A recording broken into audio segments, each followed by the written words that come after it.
बहुत समय पहले की बात है। भारत भूमि के मध्य देश में एक महान राजा अश्वपति राज्य करते थे।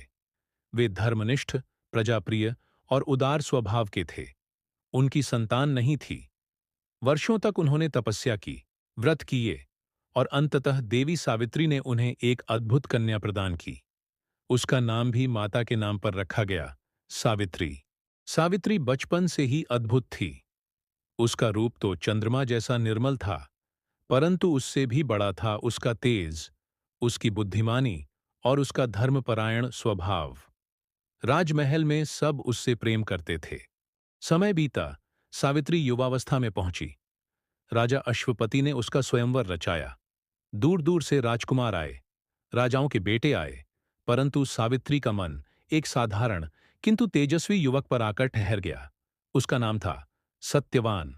सत्यवान किसी राजा का बेटा तो था, लेकिन किस्मत ने उससे सब कुछ छीन लिया था। उसके पिता अंधे हो चुके थे और राज्य भी उनसे छिन चुका था। सत्यवान अपनी माता पिता के साथ जंगल में साधारण जीवन जी रहा था, लेकिन सावित्री को उसका चेहरा ही नहीं, उसका स्वभाव भा गया। वह दयालु था, सच्चा था और धर्मपरायण था। सावित्री ने उसी को अपना वर चुना। तभी एक आर्षी ने कहा, सावित्री, सोच समझकर निर्णय लो। सत्यवान का जीवन अल्प है। विवाह के केवल 1 वर्ष बाद ही उसकी मृत्यु निश्चित है। सारा राजमहल स्तब्ध रह गया।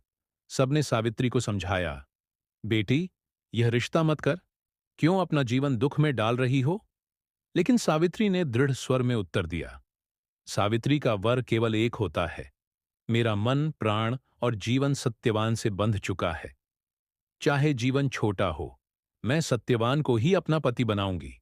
उसके इस अटल निश्चय के सामने सब हार मान गए। विवाह हुआ और सावित्री अपने पति और सास ससुर के साथ जंगल में रहने लगी।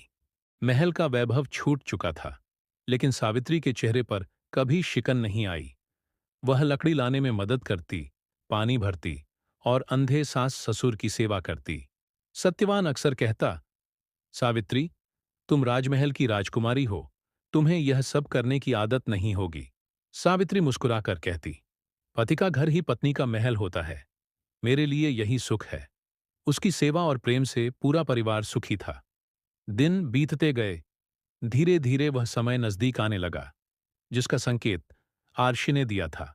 सावित्री के मन में भय था, लेकिन चेहरे पर विश्वास। एक दिन सत्यवान जंगल में लकड़ी काटने गया। सावित्री भी उसके साथ गई। हवा मंद मंद बह रही थी